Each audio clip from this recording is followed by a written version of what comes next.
Welcome to the PNW PeakBaggers podcast, where you get to hear from our members and learn more about climbing in the Pacific Northwest. I'm Bill Goodgen, your host and the founder of PNW PeakBaggers, and today's guest is Selena Eon. Selena, hi, how are you?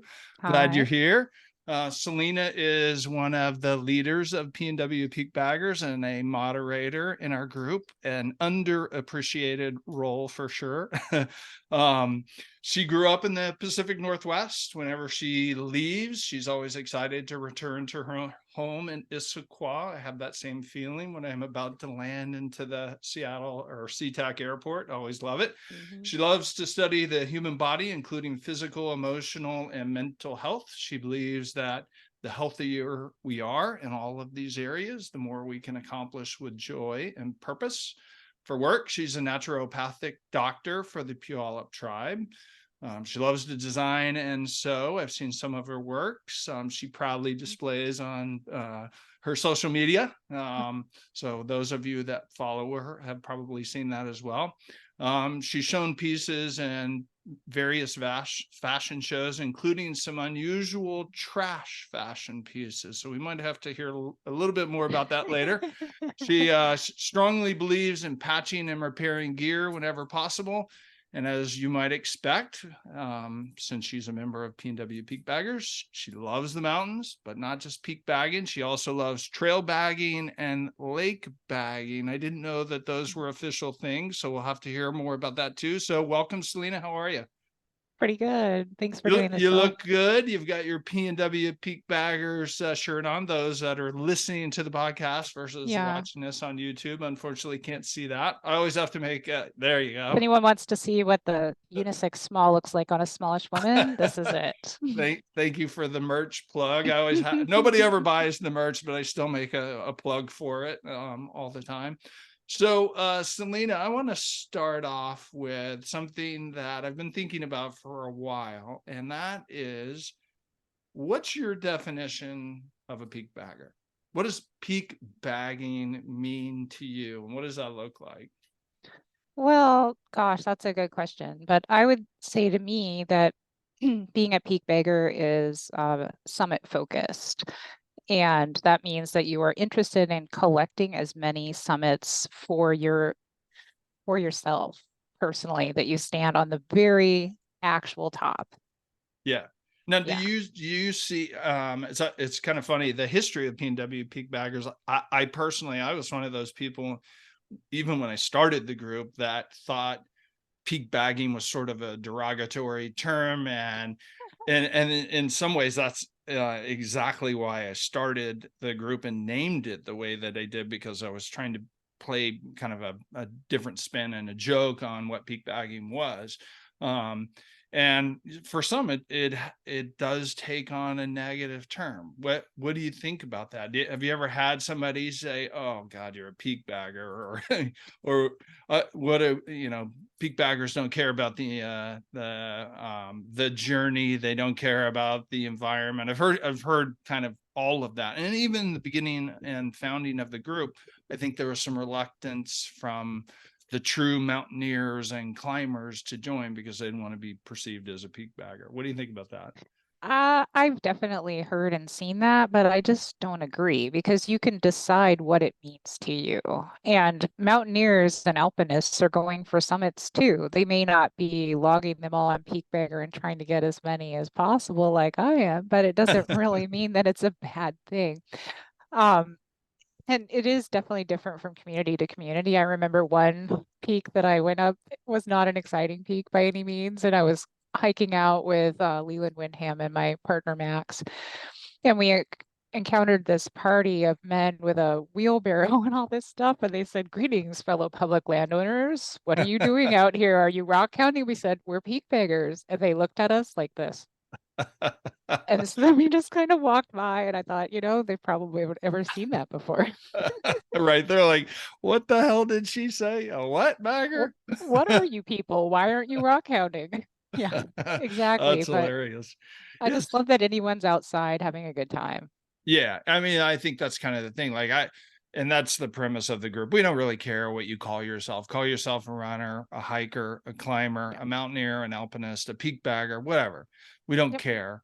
But Nope. the thing is, the focus is peak oriented, right? It's getting to the summit of a peak, Yep. not at all cost, and nobody's implying that by any means, but certainly there are a lot of people in the group. I would probably include myself in that, where I'll climb something just to climb it, just because it's something I haven't done before, even if it's not the most exciting peak. And I'm sure you'll have quite a few of those that you'll want to talk about today. So, Oh yeah. how did you start? Like, what got you into? I mean, normally, I don't know if you listened to my conversation with Ed last week. I said, normally people start by hiking. And Ed said, no, I started by fishing. And I just saw a peak off to the, of course, that's Ed.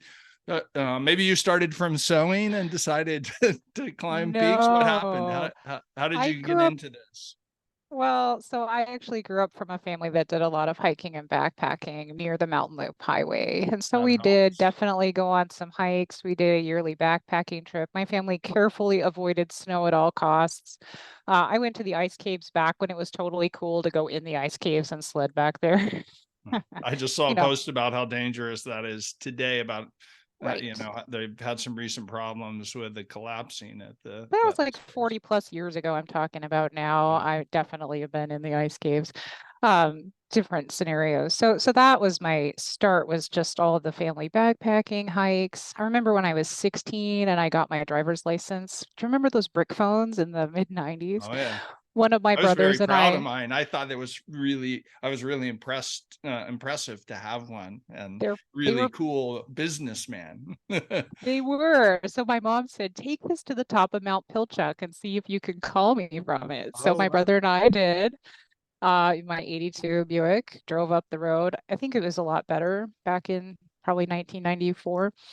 And we climbed up Mount Pilchuck, called my mom from that phone. She was as excited as It could be. worked. It Wow. worked. Yeah. My mom used to ski up there, so she was real familiar with that area back when Pilchuck was a ski resort. Oh yeah, a lot of people don't know that and aren't familiar with that.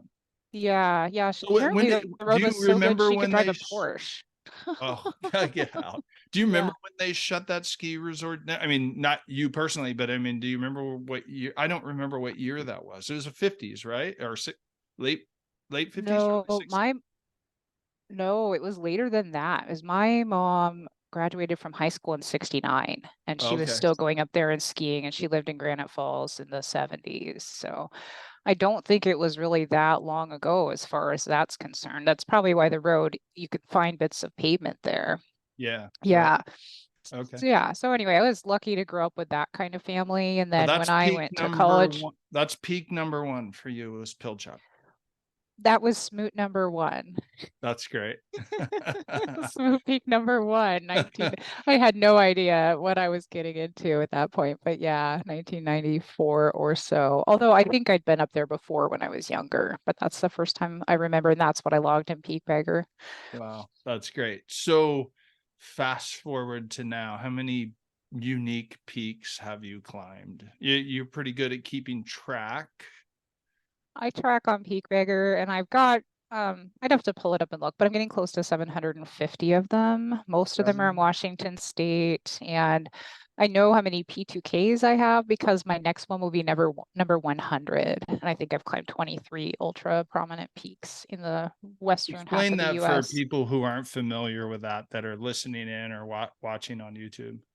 Yeah, so for those of us who are on maybe the more nerdy end of pink bagging, we can catalog them by lists, and also there's other parameters. So people might categorize them by volcanoes or how tall they are, but in this case, it's by prominence, and prominence is a measure of how tall a mountain is compared to the other ones around it. So it'll be what's the lowest spot between two peaks. So an ultra like Mount Rainier has a ton of prominence because the next tallest mountain is a long ways away.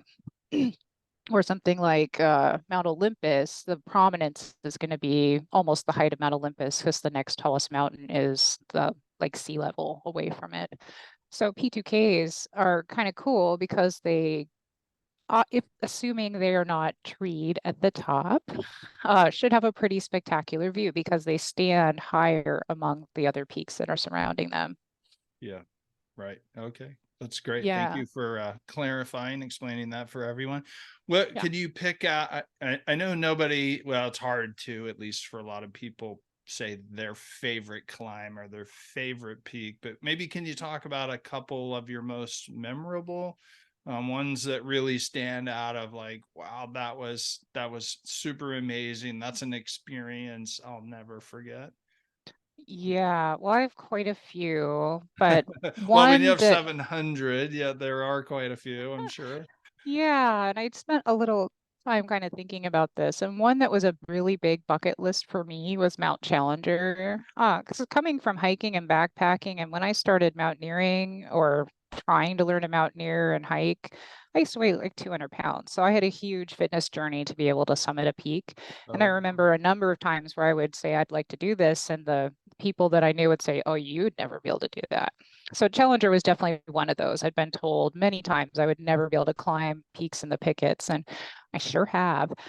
So in I think July of 2021, Max and I climbed Mount Challenger, and it's just an epic location. It's a challenging approach. It's a really spectacular peak. So you have a hard approach with some fourth class type climbing. You've got route finding. You have glacier travel across the Challenger Glacier, and then it finishes off with a fifth class rock climb to the top. And I was so excited to be up there. yeah. Yeah, not only Yeah, for the personal accomplishment, but the beauty. As well. exactly. Yeah, and probably second place or maybe closely tied would be the trip I took up Forbidden Peak.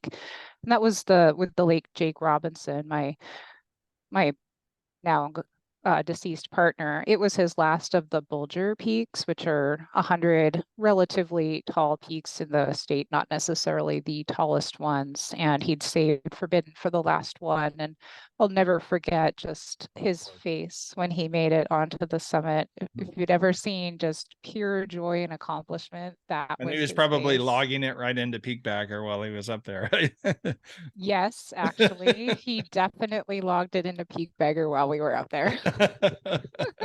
Yeah, yeah. What can I go back to when you talked about people telling you that you couldn't do this? So there's a couple things I want to ask you about that. So one was, so you talked about being overweight and having to overcome that, and improving your fitness and the impression from other, or perception from other people.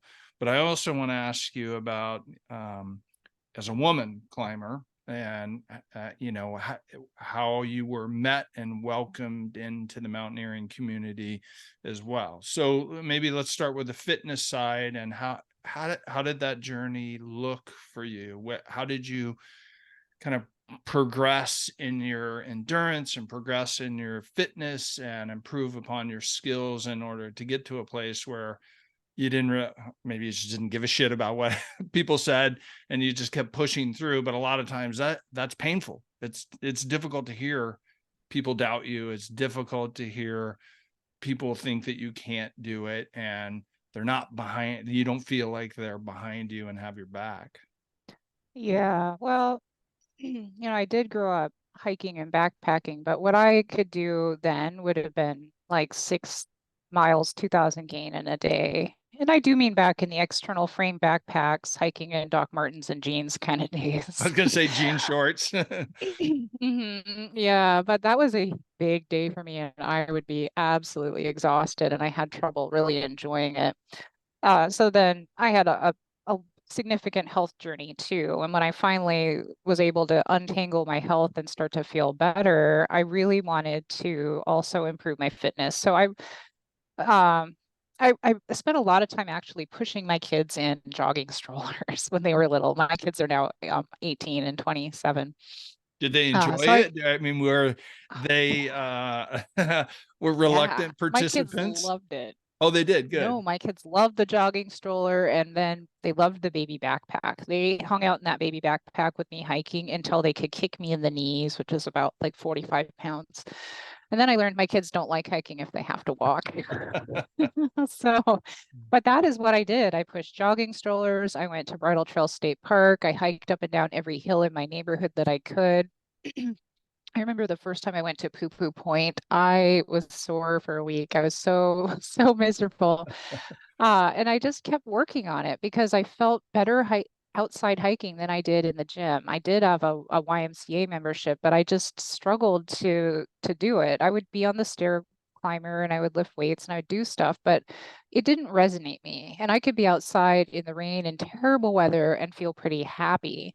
So as I got better and better, I made it finally up to the top of Tiger, that kind of thing. And probably I don't know, around maybe the late 2008, 9, 10 kind of range. By then, I had really accumulated some pretty good fitness. And that's So when you've been people, at I it for a said that, while. You've been at it for a while. I mean, this oh, was yeah. not like instantly overnight that you were able to start doing this. I think, No. I think some of the people that are in our group, I actually ran into some folks. I was on a hike last week, and I ran into some folks, and they were talking about, well, I don't feel like I am climbing hard enough peaks to be in the group. And I'm like, what? What are you talking about? Any peak matters to us. Anybody can be in the group. It doesn't, we're not a group of elitists who are saying that you have to focus on any type of peak. And I think that was surprising for her to hear from me. So, and even someone like you, I mean, obviously you post regularly in the group and are accomplishing some pretty impressive things at this point in your climbing career. People would be surprised to hear that you were struggling up Poo Poo Point, and, and it took years for you to get to a point where you were Yeah. focused on these more challenging and difficult mountains. Probably about 10 years of building up my fitness to where it felt like hiking up Mount Si was pretty good. I remember the first time I decided I was going to try to go on a trail run, I went to Cougar Mountain and I probably didn't run any of my 3 or 4 miles because I just couldn't. But now I can go and run an ultra. I went and ran an ultra Rainier just for fun last month, and I was able to run almost all of it until my foot hurt. But that I'm talking about a 20-year gap of Yeah. really working on it. And I think it's just consistency that really matters. I don't there are people who can come off the couch and somehow climb these big peaks, and I don't get it. It happens with rock climbing too. The first time I went to a rock climbing gym, I might have made it up a 5, 6. I was scared. I remember screaming when people tried to lower me with the rope. It took me about 3 years to successfully climb up a 5, 8 route in the gym. Yeah, that's great. I love hearing that, and thank you for sharing that. Let me, if I can, go back to the question about being a female climber and in the mountaineering community, especially. I think today it's a lot more inclusive. We have a long, long way to go, but certainly when you started, did you feel that? Did you feel like you were stepping in the boys' club and why are you here? Did you feel any of that? Um, Probably less than other people would imagine. I found that the men that I climbed with were actually really cool about it. And most of the concern I had on it came from my internal self-talk, and it wasn't actually what was there. It was me thinking that as a woman, somehow I was going to be less accomplished, less able than those men. And it's not true. Now we're going to have different abilities. Men are naturally going to be a lot stronger than me. I'm not a large person. They can probably carry a bigger backpack, but I bring other things to the table. And I had a lot of anxiety on some of my first bigger peaks, especially with like Jake and Eric Eames and Fletcher and all those guys. I remember my first trip with them. I think we climbed Mount Blum, which is an epic day in the winter, like 8,000 gain on snowshoes. And I thought, there's no way I could do this. I'm going to ruin the trip for everybody. And I remember Jake looked at me and he said, that's that's not really what's going to happen. You might be in the back while we all Huh. break trail, but that's totally cool. You can send this. Yeah. And he was totally right. I broke zero trail. Eric Eames broke basically all the trail the whole way up because he's amazing. And after that, I just started to calm down about it. Can I do necessarily everything that everyone else can? I can't, but I have other skills, and that's what part of mountaineering parties is that you put your skills together. I'm a great navigator. I have great medical knowledge. I know what plants to eat in the forest. There's a lot of things that I can do that many of my other partners can't. And I I love think that. many women are worried about being out with men. And if that's the case, maybe they're not the right men. Ah, well said. Well said. So I think know the answer to this already before I ask the question, but who is your most who was most influential in your peak bagging journey? Your mentor, someone you looked up Mm. to and admired? Well, maybe gosh, that could be so many people, but maybe it would be the person who brought me on my very first scrambles and first rock climb. And that man's name is Ed. And in some of the old Exit 38 guidebooks, you'll see pictures of him. It was a rainy day. I was hiking to Malacca Lake. I was in the parking lot. There was one other car in the parking lot, and it was Ed. He just said, do you want to hike with me? And I thought, I don't know this guy. He said, I'm a firefighter. I'm an EMT. I'm not going to hurt you. We're just going to leapfrog back and forth anyway. We may as well just hike together. I said, well, okay. And that day we ended up going most of the way up Caleton in November with snow and rain, terrible weather. And I hadn't thought that I would be able to even do that. Right. From a And distance, Caleton is really intimidating looking. I mean, it's quite different once you get right onto it, but from a distance, you're like, no way can I climb that. Everybody probably thinks that the first time they go there. yeah, and I'd never scrambled a peak before. My family wanted to be on the trail all the time, and I'd just been building my fitness for trail and backpacking. And he's just like, well, just come. I think it'll be fine. And he was right. He got me up the tooth with relatively soon afterwards. And Oh, great. yeah, he never talked down to me. He always just said, well, you can probably do this. When we climbed the tooth, I didn't even know how to belay. He climbed up it with a rope tied around his waist and then belayed me up. He just free soloed it. Well, I don't recommend this, but No, I'm just saying that that sometimes people will the give, little disclaimer here. We'll yeah, put that down in the closed caption. yeah. So I think that was just like the first thing, and just having someone there that just said, you might not have thought you could do this, but you definitely can. That planted a seed, and I didn't let anybody tell me that I couldn't after that. The inferiority complex that I had after that was really all mine. Yeah. Yeah. Great. So we've talked about all the good side of climbing, and what's a peak you have absolutely no interest in ever doing again? Was a terrible experience. Maybe I shouldn't ask that because I know it'll stop people from wanting to climb it, but Um, I don't think there are any that have been so terrible I wouldn't climb again, and that's probably not great because I've been a lot of places that were pretty dangerous. Um, but there's a teacher in all those experiences. yeah, I'm sure. Yeah, and a lot of it I think is timing. So people talk about, oh, this horrible choss pile. Well, if you time it where there's snow over all that choss, it could be an amazing trip. Yeah. So Yeah. yeah, but have I done some really miserable bushwhacks where it's not very fun? Yeah. You'd be lying if you said otherwise. Yeah, no, no, Yeah. it is actually a really interesting point that you bring up because of the weather conditions or other conditions, make a climb type 2 or type 3 often. It's not just the Yeah. peak itself. And Yeah. or unfortunately, sometimes the company that you're with can influence how you feel about a climb too. Yeah. So while you might want to do the peak again, you may just select someone else to go with. Um, Yeah. I mean, one that I might be afraid to try again might I knew be the you'd route get we took around up. to one of them. Well, so Jake and Fletcher and I's last trip together before Jake died was we climbed the Bear's Breast, right on the Cascade Crest, not too far from Chimney Rock and Lima and all those. And we selected a route up from Dutch Miller Gap. And you can look up Fletcher's trip report on Northwest Hikers if you want to see some sketchy pictures. But that day, I have to say that once we got onto the peak, I was afraid the entire day. We got to the point where we looked at the summit block and I noped out. I said, nope, I'm not going to do that. And Jacob Fletcher looked at me and they're like, you made it all the way here. Yeah, that's tough. That's tough when you're afraid, when you're Yeah. downright scared and having Yeah. to push through that. Yeah, and it finishes out at maybe like 5, 7-ish. I remember one of the old pitons we clipped. I could spin it with my finger, but there Oh was nowhere to God. place gear. I know. It wasn't like it was hard climbing right there, but it was, yeah.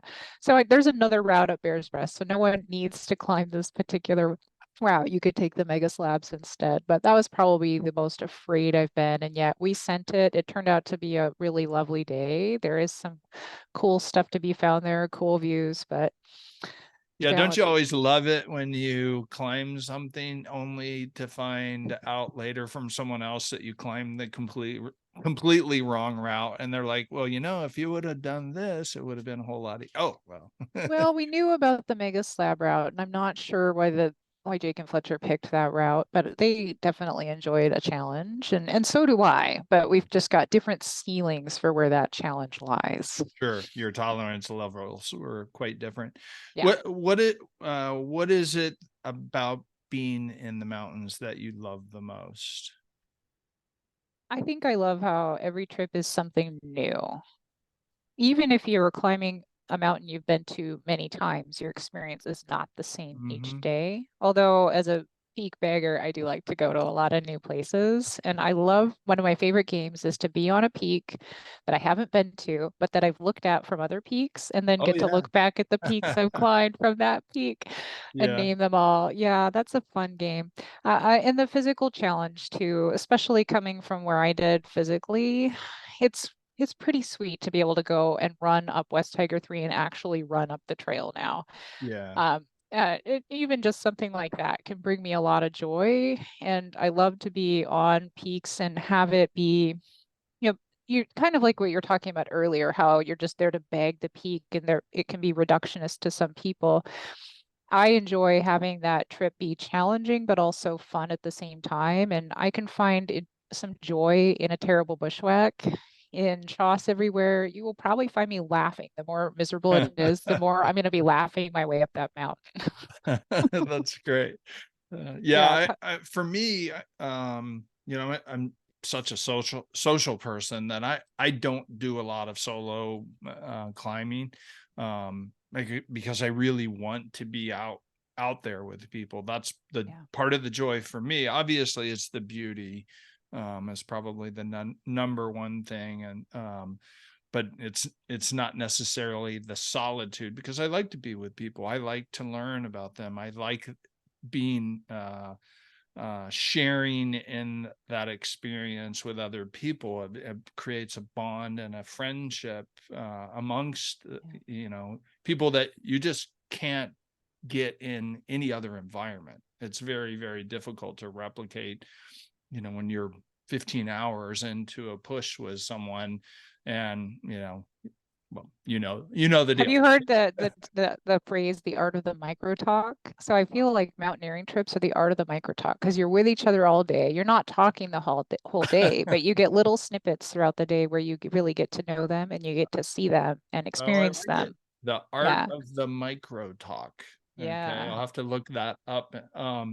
So today is a really good example of a day where maybe you would enjoy going out and pounding rain. It was raining sideways today. It was I raining know. all day. It was crazy for the Pacific Northwest. That's kind of unusual.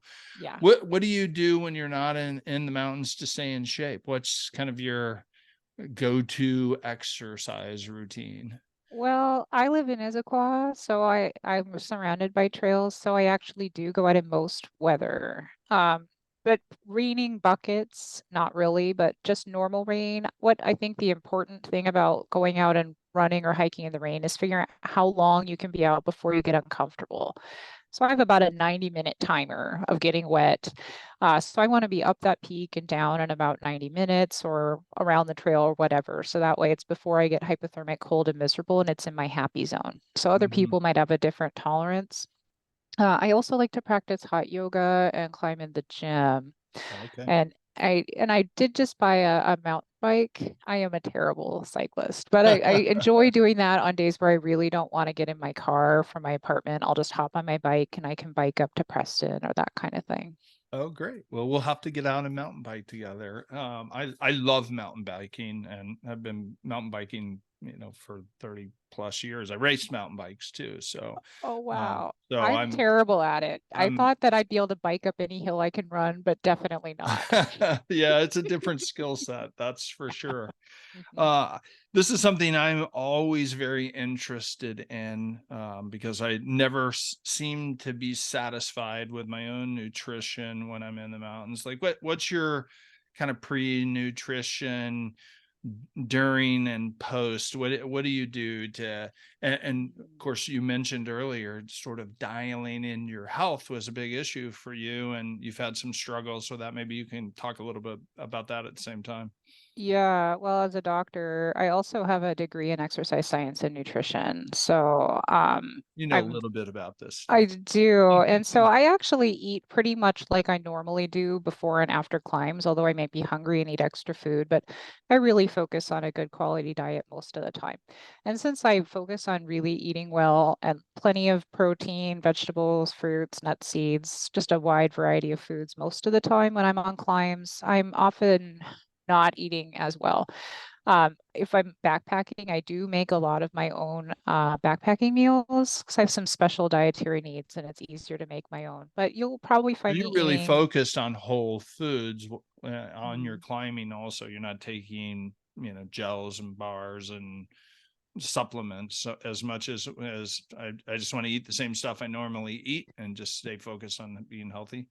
Yeah, well, what I've been really enjoying to do lately is actually carrying things like olives and salami and cheese and crackers and eating those on summits, like summit charcuterie. Usually there's a cool rock you can lay it all out. I know it sounds funny. But I like to do that. Sometimes I'll even carry fruit. I remember once I brought a bunch of cherries and that led to a bear problem. Bear was at literally on my Ursack with its claws in it. Oh, Uh, wow. yeah, yeah, smart That's bears. Like something's in very here that I scary. want. It was my cherry pits. Yeah, but I will eat protein bars. But I try to pack regular food. I eat a lot of gummy bears too. Gummy bears and sour gummy worms. That's not whole food, that's for sure. No, no, because it That's the depends on what sugar you're fix doing. there. Yeah, if you're staying at a low level, really, I often won't eat that much. So if I'm staying in my aerobic zone, I could really go for 10 or 15 miles and not really need food. No problem. But then I will need real food and I'll need to stop and eat food. If I want to go consistently, then I have played around with Tailwind, a bunch of that other stuff for really long runs because I sometimes like to go run like 20 or 25 miles. And stuff like that helps, but I'm not good at eating on those trips. And often when I get done, I am just ravenously hungry. So I have been bringing a cooler with salads and healthy food. So I get back to my car, I've got my chair, I've got my cooler, and I'll sit and eat a proper dinner or lunch or whatever, and then I'll drive home. Yeah. Wow. I am Yeah. amazed by people who can go hours without eating. Exactly the opposite. My wife, she used to be an ultra runner, and I remember she did an ultra marathon, basically ate like a handful of nuts, and that was it. The whole entire, 50K that she ran. Yep. And for me, I'm one of those people. I'm like, I need 200 calories every hour. Like I'm super focused on like getting the caloric intake. And, I do that in order to do that and not carry a ton of weight. I'll mix some kind of nutritional supplement in my drink. That's just the easiest way for me to do it. Right. Otherwise, I would have 50 pounds of protein bars in my pack, which wouldn't help me. And it would slow Um, you down while you digest it. So this is one of the things I talk with patients, and it's about figuring out your instruction manual. And there's no one right way to eat on yeah. climbs. People need to figure out what works for them. And whenever there's a discussion like that in the group, you'll see there's all these different answers, and they all are right for those people. Exactly. Exactly. Is there something special that you take with you in the mountains? I asked Ed that on our last episode. Like Yeah. I have bracelets that are, I if I forget them at home, I would turn around and come back and get them. I also have sort of a special rock that I take with me that reminds me of a friend. Is there anything special that you bring along, or a piece of gear that you have to have? Oh, well, my 10 Essentials emergency kit always goes with me if I'm out for other than just here in the Issaquah Alps, but I've got just the bare minimum of what I need. My first aid kit, surprisingly, is mostly a bunch of pills. I carry antibiotics and everything else, but uh, as long as it's more than just a regular little trail run, I go nowhere without that little zip sack of my essentials. I've got a mini compass, I've got water purification, I have matches, I have the headlamp, I've got my little first aid kit, I have a knife, not a couple few other things, but I would never go anywhere without it. Yeah, great. So, Yeah. what do you like most about being in PNW Peak Baggers? And God Almighty, why would you continue to agree to help me with being a moderator and the leadership of the group? That's not always fun, but I'm very appreciative of it, and you've helped me a lot in that role.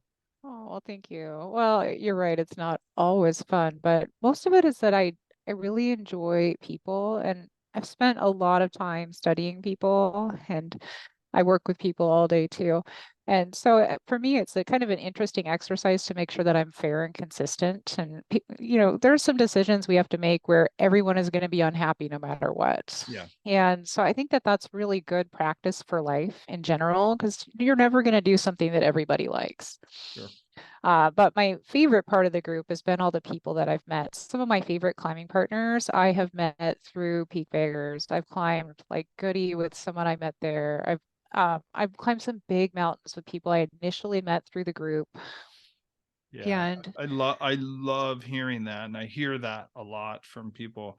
a lot of them were women. Most of my best partners from the group are women. That's And great. yeah, because we have found each other and we're like, do you want to climb this big, scary mountain together? We're like, heck yeah, I do. And Yeah, so then we I go. And I think you probably are. I wear a Peak Baggers hat everywhere I go, like all over the place. So, people ask me about it all the time, and you wear your yeah, PNW Peak Baggers beanie all the time. So that's an easy way to yeah. start up a friendly conversation about the People group. do know who I am. It's interesting. I have one hiking friend who's not on Facebook, and he just is laughing because he says, everywhere we go, somebody knows you. And he's Right. right. They're often Right. not people that I know, but it's super cool to meet them and hear about them. So a lot of people lurk and they feel like they're not good enough to post or say anything. And I always make a point to dissuade them of that thought as much as possible because I want to see trip reports from a wide variety of peaks. Sometimes it's not that I care about that peak because I've already been there, but maybe there's some current conditions info that applies to other peaks nearby. So Yeah. I love getting to talk to people about that kind of stuff. Yeah, and I always tell people that if you're proud about it, we want to be proud with you. We want to Yeah. celebrate that with you. It doesn't matter how difficult it is. We're about No. all peaks I and I was scared the all first time I climbers. went up Putrid Pete's Peak. I almost cried. It was steep and I was scared, and I've been there. No one Yeah. needs to impress me with something big and scary. Yeah, and I mean, I can really relate to it again as I'm starting over and recovering from an injury. Like every little small step means so much to me right now. I Yeah. can't wait to get to the bigger and more difficult things, but I'll take what I can take right now. So I'm pretty excited about it. You just have the body Selena, that you have right now, right? yeah, yeah. So, everyone has this persona on social media, and tell us something that we don't know about you, that people that follow you on social media, that they wouldn't know. Something interesting and different, Well, other than the trash pieces of fashion. Maybe maybe that's it. I have a lot of wide-ranging interests, and I probably haven't shared my trash fashion online that much because a lot of it was pre-social media. Yeah, I've made an outfit out of yoga mats, out of balloons, out of dryer lint, out of produce mesh, upholstery samples, and I used to show them in fashion shows. Yeah, so That most sounds like a whole episode in itself that we'll have to I say. applied for Project Runway. I didn't get on. Yeah. You sing though too a lot. What's that about? Well, I'm a band Uh, nerd. I'm a high school band nerd. I was in jazz band, marching band, concert band. I played a number of And then I had a period where I was literally living out of my car with nothing, and I ended up not with any instruments anymore, but I do possess an instrument that is me. So I sing songs. I like to sing while I hike. Singing while you hike is a good way to make sure you don't go up too high of a level to be sustainable. So if you're trying to learn to do like zone 1 to zone 2, if you can kind of sing while you do it, you're there. So I love boy. to do that. Nobody wants me to be doing that while we're You don't have hiking. you don't have to be good at it though. Art is not about being good at it. Art is about how you feel about it. So Yeah. I love to do that. And I like to sing on my Instagram and Facebook stories too. Mostly it's just because it gets over the fear of having to be good at something. So I enjoy to go for it. Yeah. Make some Yeah. music. Yeah. That's great. I love it. Go for it. Yeah. So your parting piece of wisdom for those who are just getting started in their peak bagging journey, what would you tell somebody who maybe is just starting off and they're making the transition from hiking or whatever sport to now I'm focused on climbing peaks? I would encourage people to be patient.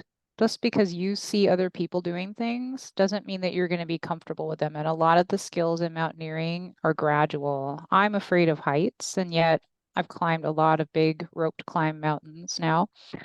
I didn't start out fit, but yes, I have great fitness now. You just need to be patient with the body you have, the brain that you have, and you might find that certain aspects of climbing aren't for you, and that's cool. Maybe you just like to hike up trails. Maybe you like simple scrambles. Maybe you want to rope up and actually climb a mountain with gear. All of them count as peak bagging. It needs to be what you feel comfortable with, and if you ever feel like it's taking you too long, remember that it took me 20 years at this point to be where I am now. Yeah, that's great advice. That's really, really good advice. So people don't want to follow you on social media, but where do they find you? Yeah, so I do have some. What I do post on the most often are probably stories, just because that's easy. And I started that for work to teach patients how to know, like, and trust me as a human being, and just to not be fake and be real. So that's at Dr. Selena Eon on Instagram. I believe that's also my handle on Facebook, and I post the same things on those two. And that's not my personal page, that's my work page. And I love Strava. So if you Strava, find me on there. I love to, it's a super way to get current conditions, see what people are up to, find new routes. I am a Um, huge stalker on Strava. I go through episodes where I post a lot on there and then I went off of Strava, but I am definitely a stalker. I watch people on there all the time. I love it for tracking. I think I'm on track for my seventh year above 500,000 vert. So, My goodness. Yeah. yeah, I've done a Wow. lot of more like 700,000 years, but I'm healing from a shoulder thing. So, but I think I can still get my 600,000 before the end of the year. So if anyone wants to follow me on Strava and see if I make it by December 31st, please do.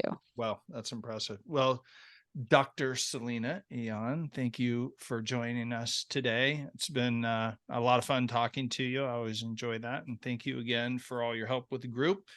For those listening, thank you. If you're not already doing so, make sure and join our Facebook group. That's where you get a chance to meet people like Selena and other climbers and learn more about climbing in the Pacific Northwest. It's a great opportunity to connect and improve your skills, meet some new climbing partners.